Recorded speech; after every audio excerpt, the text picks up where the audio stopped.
akili ya kibinadamu, lakini ni kwa maarifa na hekima ya Roho Mtakatifu wa Bwana. Ni kwa sababu Roho wa Bwana anachunguza yote, anayajua yote na hachunguziki.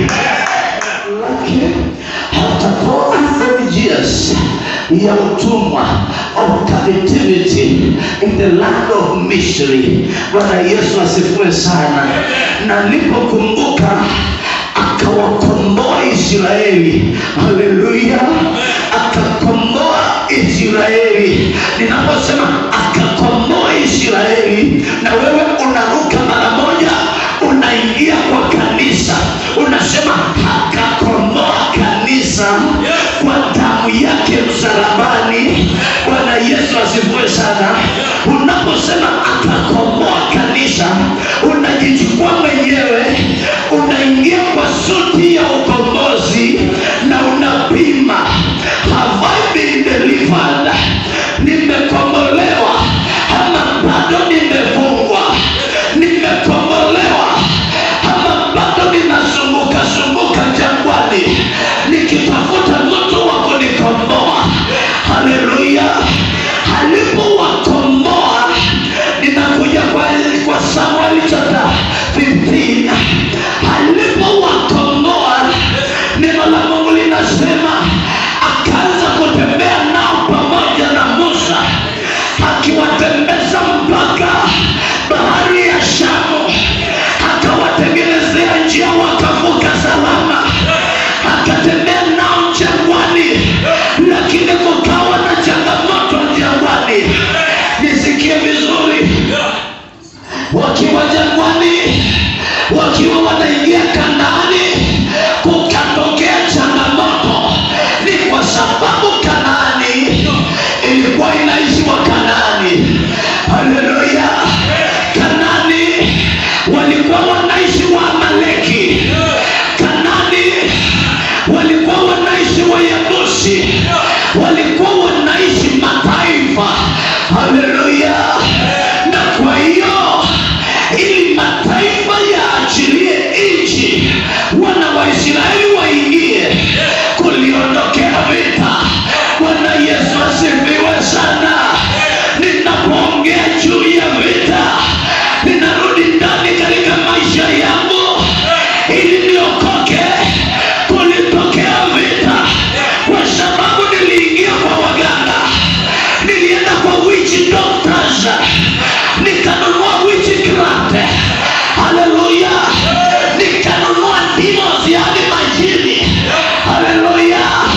Kukatokea kisanga, yaani kukawa na vizuizi ili ya kwamba Israeli asiingie Kanaani.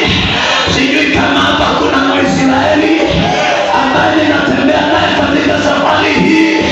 Kwa nini kimalizia Waisraeli watakuwa wamepiga magoti hapa, wengine watakuwa wanalia wakiangalia nyuma na kusema nimejua mahali nilipoangukia mtihani, nimeelewa mahali nilipokosea njia, lakini leo napiga magoti ili Yesu nibadilishe, ili Yesu badilishe nyumba yako, ili Yesu nikomboe, ili Yesu niokoe. Hiyo ndio injili ya msalaba, hiyo ndio injili ya Yesu. Bwana Yesu asifiwe sana. Neno la Bwana linasema, oh Jesus, nisaidie ile kitu yako hapa. Bwana Yesu asifiwe sana. Kwa hiyo walipopanda, Waamaleki walikuwa miongoni mwa watesi wa Israeli. Haleluya. Waliozuia sana, waliokataa sana. Bwana Yesu asifiwe sana. Waliokataa sana wakasema, hata kama umeolewa kwa harusi, my daughter, you will never experience peace in your marriage. Hallelujah. Wakasema namna hii, even if you are rich, you will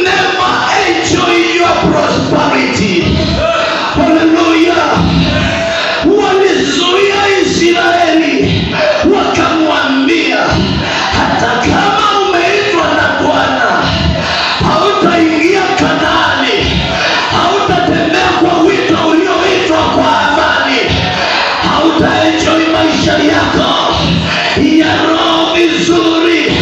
Na leo ninakabiliana nao Waamaleki. Kwa sababu gani?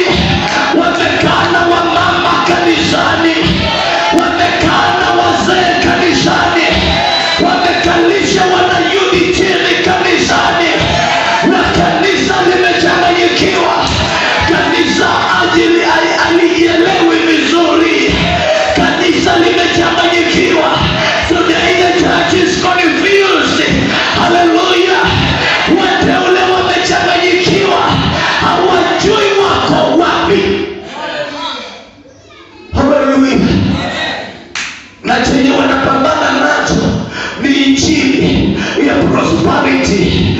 I can see blessings coming down. Oh, I feel the power.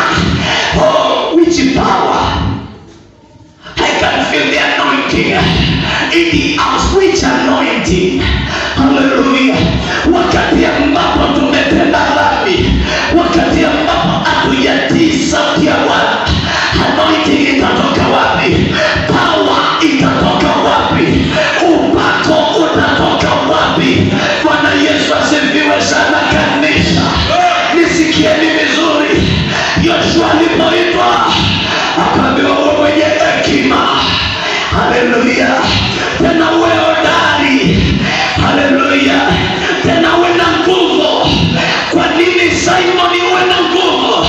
Kwa sababu utakomboa nyumba ya Mutina, sio nyumba ya Sumune. Nyumba ya Sumune wamepanda ngome, wamepanda madhabahu, babu aliwacha madhabahu. Amos wameleta madhabahu, babu ya baba akaleta madhabahu, na hizi madhabahu zinaongea. Haleluya. Na uko pale umebeba injili. Leo nakuletea wito, leo nakuletea neno, leo nakuletea uweza wa Bwana, ili usichanganyikiwe pamoja na dunia. Wakati tuko pamoja sofa. Bwana Yesu asifiwe sana. Ninafanya kelele sana, mnapokea vizuri? Haleluya. Neno la Bwana linasema, na kwa sababu ya Amaleki, kwa sababu ya mateso ya Waamaleki kwa Israeli, Bwana akaapa, nitalipishia Israeli. Sijui kama kuna Mwisraeli hapo tayari. Nisikieni vizuri. Adui yako sio mume wako na sio ndugu yako. Bwana Yesu asifiwe sana. Nataka upande juu kidogo. Angalilia mahali ambapo shida zinatokea. Usisiangalilie hapa chini, kwa sababu ukisiangalilia hapa chini utadili na the wrong enemy. Utadili na yule adui ambaye sio wa kweli. Kuna adui wa kweli ambaye Bwana anakitazama katika dirisha za kiroho, anamuona. Na huyo ambaye anaonekana na Bwana ndiye ambaye Bwana anataka sasa tukakabiliane naye siku ya leo. Bwana Yesu asifiwe sana. Neno la Bwana linasema, basi Mungu akakumbuka. Haleluya. Mungu akafanya nini kanisa? Mungu akakumbuka kuzaliwa kwa Benjamin. Alizaliwa kwa ukoo, kwa kabila, kwa nyumba ya umaskini kabisa, lakini licha ya hayo nitamuinua, nitaaibisha maadui na watesi wake. Sijui kama kuna mtu anazisikia vizuri. Neno la Bwana linasema Mungu alipokumbuka, alikuwa ameshateua mfalme katika Israeli. Na sijui ya mfalme kama ni wewe, sijui ya mfalme kama ni wewe, sijui ya mfalme kama ni wewe, ambao umeteuliwa katika taifa la Kenya. Haleluya. Ambao umeteuliwa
kikundi chake cha watu 250.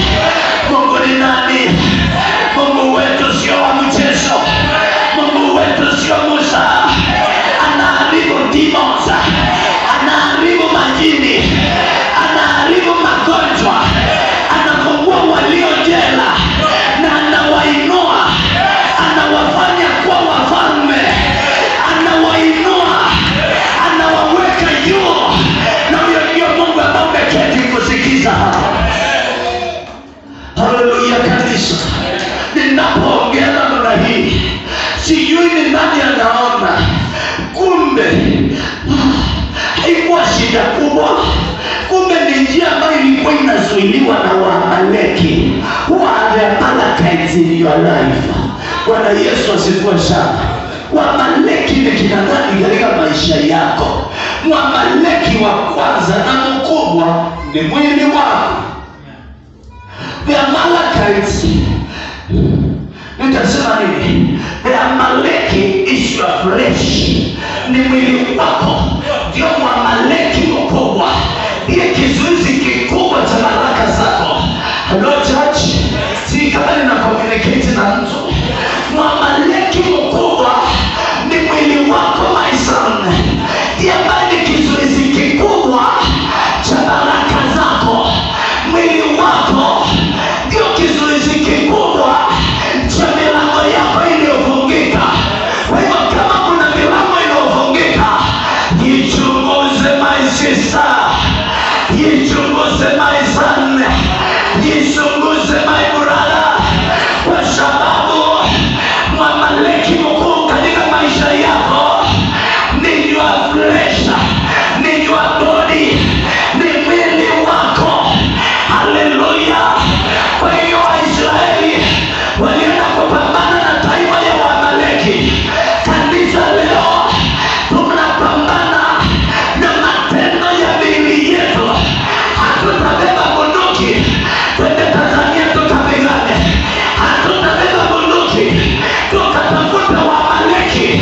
No, tutabeba bunduki za kiroho tukapambane na tabia za kimwili, tabia za maisha yetu ya kila saa.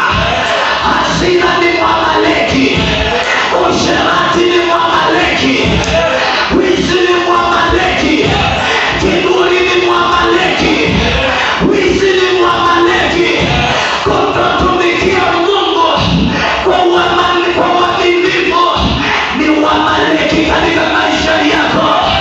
Na hii Bwana anaongea juu yake siku ya leo, kwa sababu kama haitashughulikiwa hautaenda mbinguni. Kama haitashughulikiwa hautamaliza safari. Kama haitashughulikiwa you will not receive your blessings. Your blessings has been commanded upon your life, lakini zimezuiliwa. Haleluya. What has been hindering your blessings? Maybe it is your body, it is your heart, it is your behavior. Haleluya. Lakini leo Bwana anataka ukabadilishe. Nisaidie maisha. Thank you. Bwana Yesu asifiwe sana. Kwa hiyo neno la Bwana linasema, Samueli, enda uongee na Sauli, umwambie na mtuma sasa hivi aende katika nchi ya Waamaleki. Akafanya nini? Anaenda kufanya nini? Mnanisikia kina Sauli? Kina Sauli ni watu waliookoka, wako kanisani. They are listening to me. Hao ndio kina Sauli, ndio ambao wameitwa, ndio wafalme, ndio kings ambao wanatawala katika maeneo ya kiroho na katika maeneo ya kimwili, katika nyumba zao, katika nchi zao. Bwana Yesu asifiwe sana. Na Bwana anaongea, enda umwambie Sauli, nimekumbuka na nimeyaona mambo walio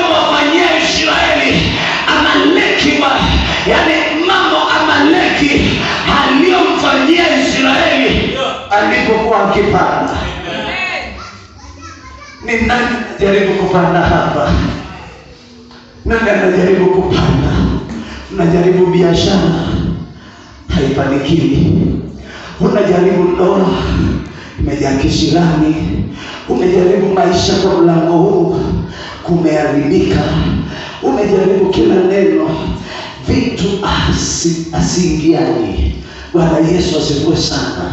Wakristo wanasema I don't have any connection in my life. Bwana Yesu asifiwe sana. When they speak about connection, so connection ya kimwili, no, it is spiritual connection. Hallelujah. Ikiwa broken, vitu zako hazitaendelea, hautafanikiwa, hautaendelea katika maisha. Vitu zako za kiroho zikiwa kwamba zimevunjika, zimefungwa na maroho na mapepo na dini, hauwezi fanikiwa kwa neno na jambo lolote. Bwana Yesu asifiwe sana. Kwa hiyo leo Bwana anaongea, anasema kwa sababu nimeyakumbuka na nimeyaona, nataka ukapigane.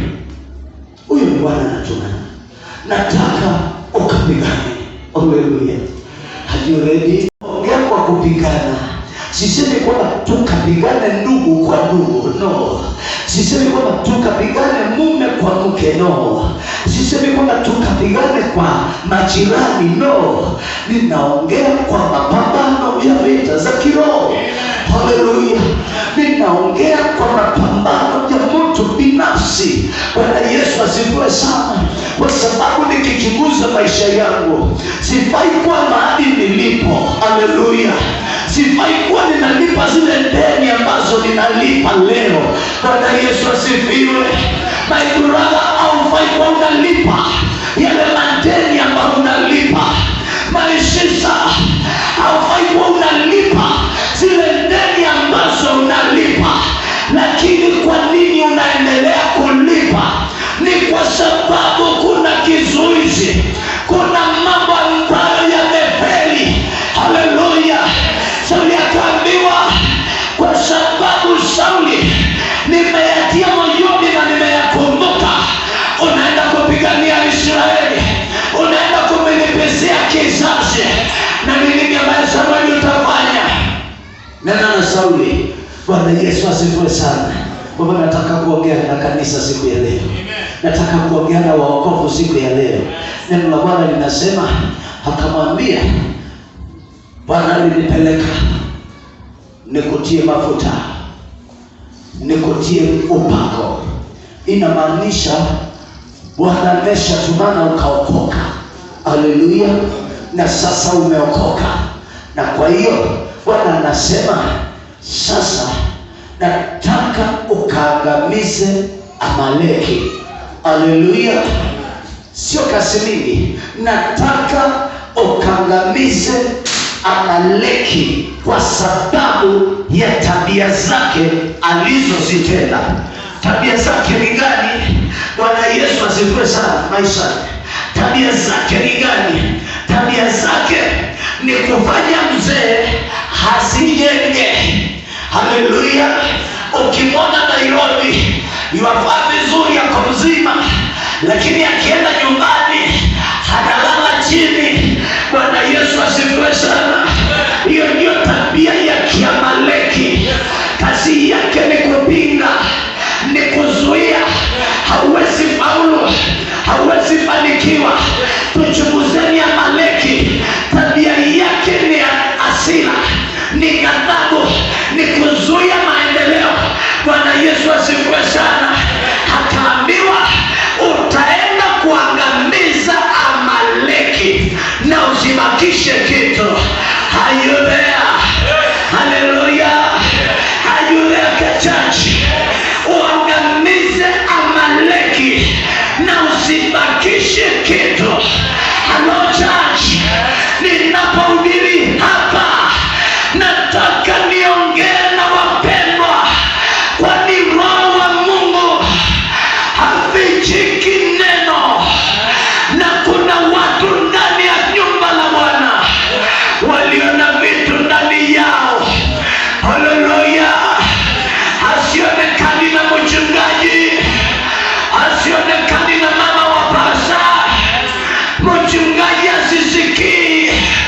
lakini mwanadamu mwenyewe anazijua, anaziona, anatembea nazo. Hizi vitu alizozificha zimekuwa kizuizi cha baraka. Haleluya! Kama ningalikuwa wewe, ningekuwa nimeanza kuzishika na kuanza kupanguza machozi, nikiangalia mahali nimekwama, nikiangalia mahali nimefungiwa, nikiangalia mahali ambapo maisha yangu yanaangukia. Bwana Yesu asifiwe. Baada ya miaka nyingi ya kutembea jangwani na Bwana, lakini Israeli anahitaji alivisiwe kizazi. Haleluya.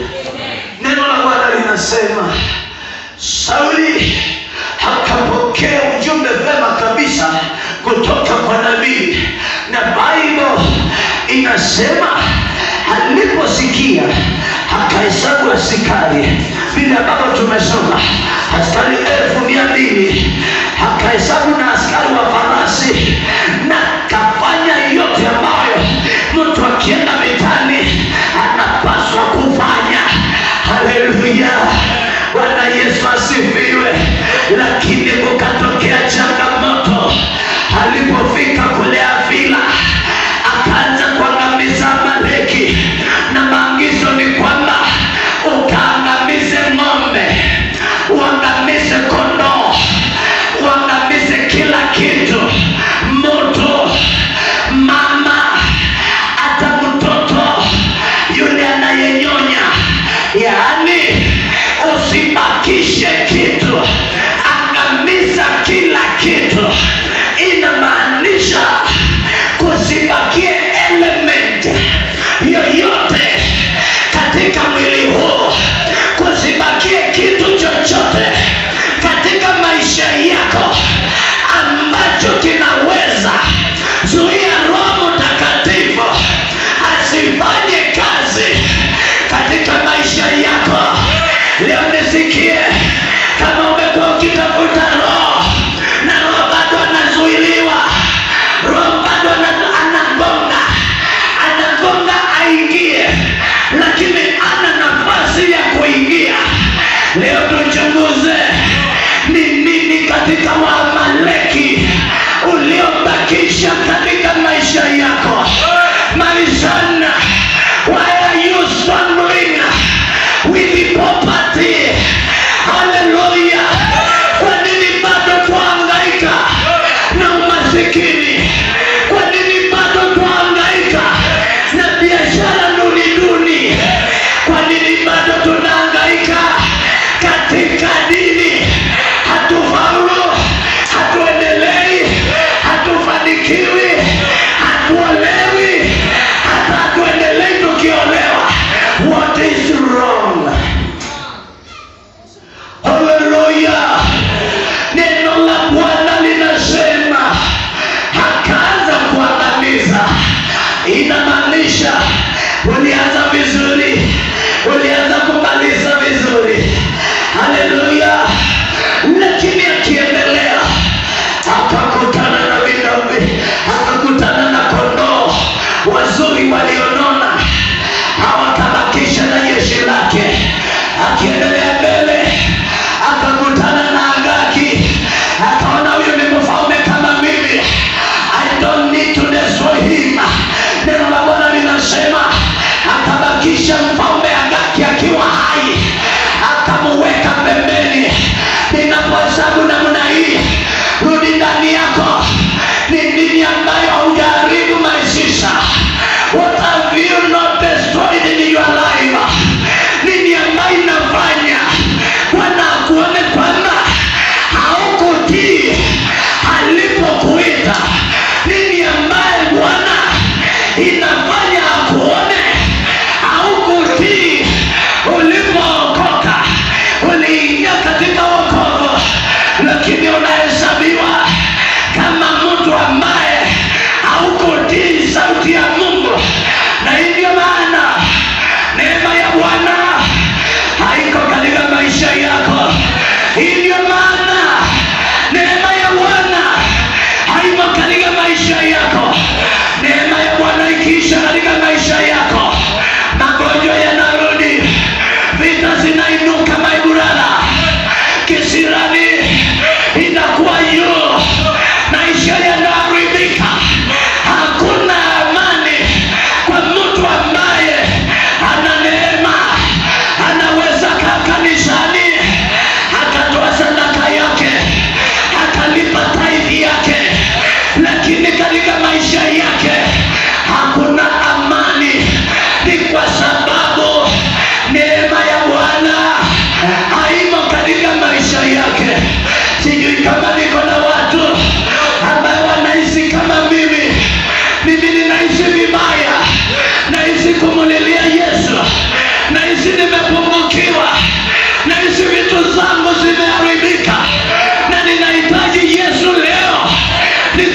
protect you. Yes. Hallelujah. Bwana Yesu asifiwe sana. Wengine tunafuatwa na ndogo sana ambazo ni za Kiamaleki. Bwana Yesu asifiwe sana.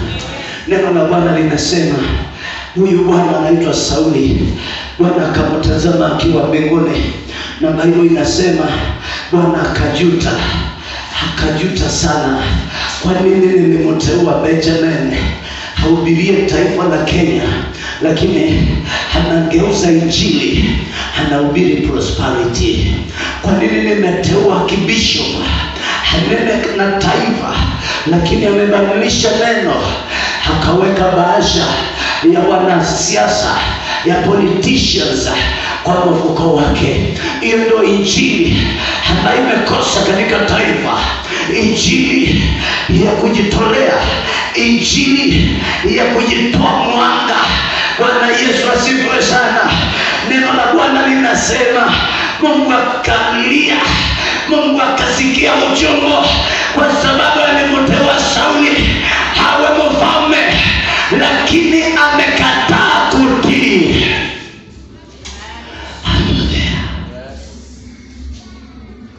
Haleluya. Bwana Yesu asifiwe sana. Mko tayari kuomba? Mko tayari kurekebisha? Mko tayari twende mbinguni? Mko tayari tuchukue Roho Mtakatifu wa Bwana?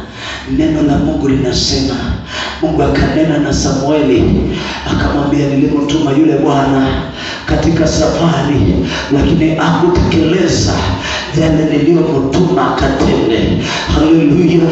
Leo siongei juu ya Sauli aliyekufa, siongei juu ya Sauli mzungu, ninaongea juu ya Sauli anayeniangalia hapa. Bwana Yesu asifiwe sana. Ninaongea na Sauli aliye mahali hapa, yule aliyetega sikio. Sijui kama unapata ufunuo wa maisha yako, sijui kama unanielewa vema kabisa. Neno la Bwana linasema Mungu akanena na Samueli akamwambia, yule bwana hatakuwa mfalme wa Israeli kwa sababu akutii sauti yangu. Haleluya. Inaniambia kwamba kuna watu wanaenda kukataliwa na Bwana kwa sababu walituma safarini lakini hawakwenda. Kuna watu walituma safarini lakini katika mifuko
mwili. Haleluya kanisa. Neno la Bwana linasema Samueli alikesha akilia akimwambia Sauli, lakini Mungu akakataa. Akasema yule Bwana alikataa kusikia sauti yangu, alikataa kutii. Mimi nami Bwana nimemtema hata kwa mfalme kwa Israeli. Na neno la Bwana linasema Samueli akamwendea Sauli.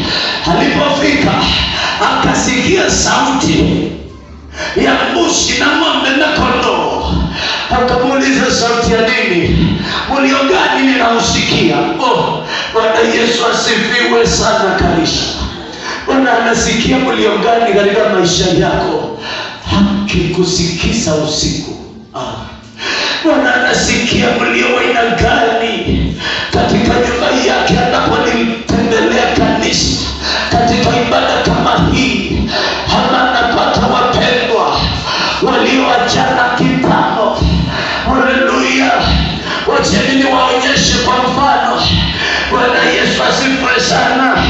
Kwa mfano, sisi twaja kanisani kuwasimamia hapa mbele tuhubirieni injili, lakini ukweli ni kwamba tuliachana na mama kitambo.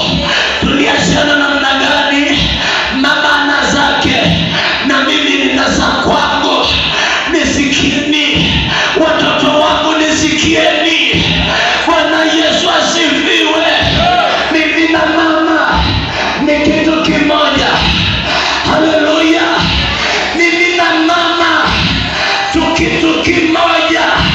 Sio kwa sababu tumeunganishwa na pete, ni kwa sababu tumeunganishwa na Bwana. Tumekuwa mwili mmoja. Tunaweza kosa pete, lakini mimi niko ndani yake, naye yuko ndani yangu. Haleluya. Kwa hiyo kama kuna unafiki katika ndoa zetu, tuondoeni unafiki. Omba msamaha, Bwana akusamehe. Omba mume wako msamaha, omba mke wako msamaha, ili muone Mungu. Baraka ziwachiliwe, ushindi uwachiliwe. Bwana awabariki katika jina la Yesu Kristo. Bwana Yesu asifiwe sana. Wakio uovu ambaye Bwana anatazama kanisani, anaona wanafiki wanataka kunena kwa dini. Bata wao ni watu wa mwili. Nisikie vema kabisa. Mungu haingii katika tabia yoyote ya mwili.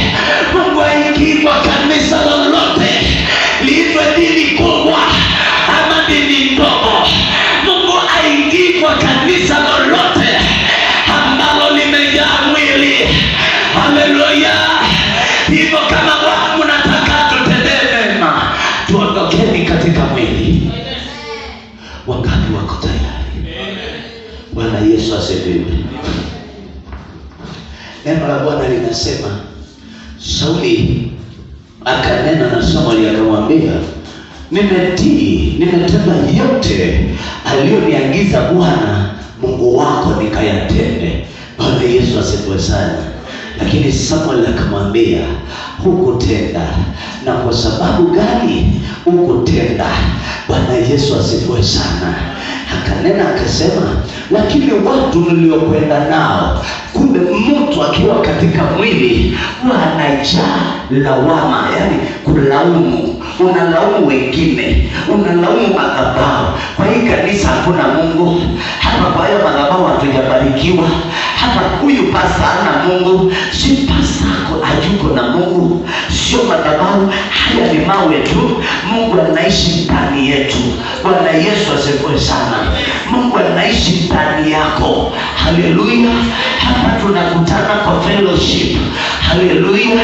Na kwa hiyo kwa sababu alikataa na akakamata vinono, kondoo walionona, akakamata agaki. Vile wateule wameokoka, lakini wamebakisha zile vitu zinazowapendeza Nisikie mzee, ile siku hauna uko kanisani mapema, ili pasa akuone akuombee sana. Ile siku umepata, kwanza unaenda kukula zile umepata. Ole wako, ole wako sana. Haleluya. Jua kuanzia leo kuna matangazo, kuna taarifa ya kwamba hautakuwa mfalme. Hautatabiri juu ya umasikini wako ukusikie. Hautatabiria magonjwa yako ya kusikie. Kwa sababu gani? Haukutii sauti ya Bwana. Unasikia maishani, mbeleni ulikuwa moto, moto ukaenda ukizima. Badala ya kuenda ukimwaka, ulienda ukizima. Ulikuwa wafika kanisani mapema, leo unachoka sana, huwezi fika mapema.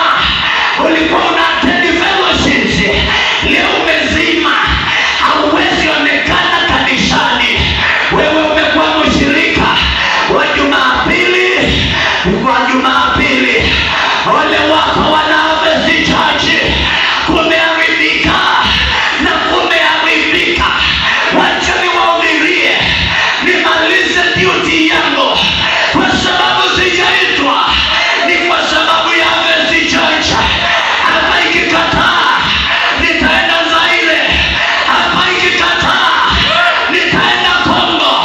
Kongo ikikataa, nitaingia Nigeria. Nigeria ikikataa, nitaelekea Amerika. Amerika ikikataa, nitaenda India. India ikikataa, nitaenda Somalia. Mahali ambapo Mungu atanishikia mkono, hapo nitasimama kwa jina la Yesu. Umoja wakikataa, tutahamia Kayole. Kayole wakikataa, tutaelekea Dodoma. Dodoma wakikataa, tutaelekea Mbela. Mbela wakikataa, tutaelekea Embakasi. Mungu ana watu ambaye anawahitaji. Nisikieni leo, kina Sauli mulio kwa nyumba, mulioitwa na Bwana akawatumie, lakini mumekataa. Bwana anasema nini? Ujumbe ni kwamba hautakuwa mfalme tena. Lakini kabla mambo hayajaharibika, Yesu ameitana na yuko hapa. Haleluya. Neno la Bwana linasema, Samueli akaongea na Sauli, akamuuliza Sauli, mbona umeyatenda haya? Mbona tamaa za mwili zikakushinda? Mbona tabia za mwili zikakushinda? Si uko na mke? Haleluya. Mbona walambalamba sufuria za wenyewe? Haleluya. Si wewe ni kijana hujaolewa? Mbona walambalamba kila nyungu? Haleluya. Kanisa, this is the truth. Ile ambaye kanisa inakataa, haitaki kusikia. Vijana wataki kusikia the truth. Wazee wataki the truth. If you touch them with the truth, wanakasirika, wanakataa injili, wanakataa kanisa, wanasema hiyo kanisa, wanasema hiyo dini. Wacha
lakini unaonyesha neno la Bwana mgongo, unahesabiwa kama mchawi, unahesabiwa kama mganga. Bwana hawezi akakukaribisha katika mkutano wake. Anapobariki wengine, anakuacha nje. Haleluya! Hebu tusimameni. Nikiongeza zaidi hapo,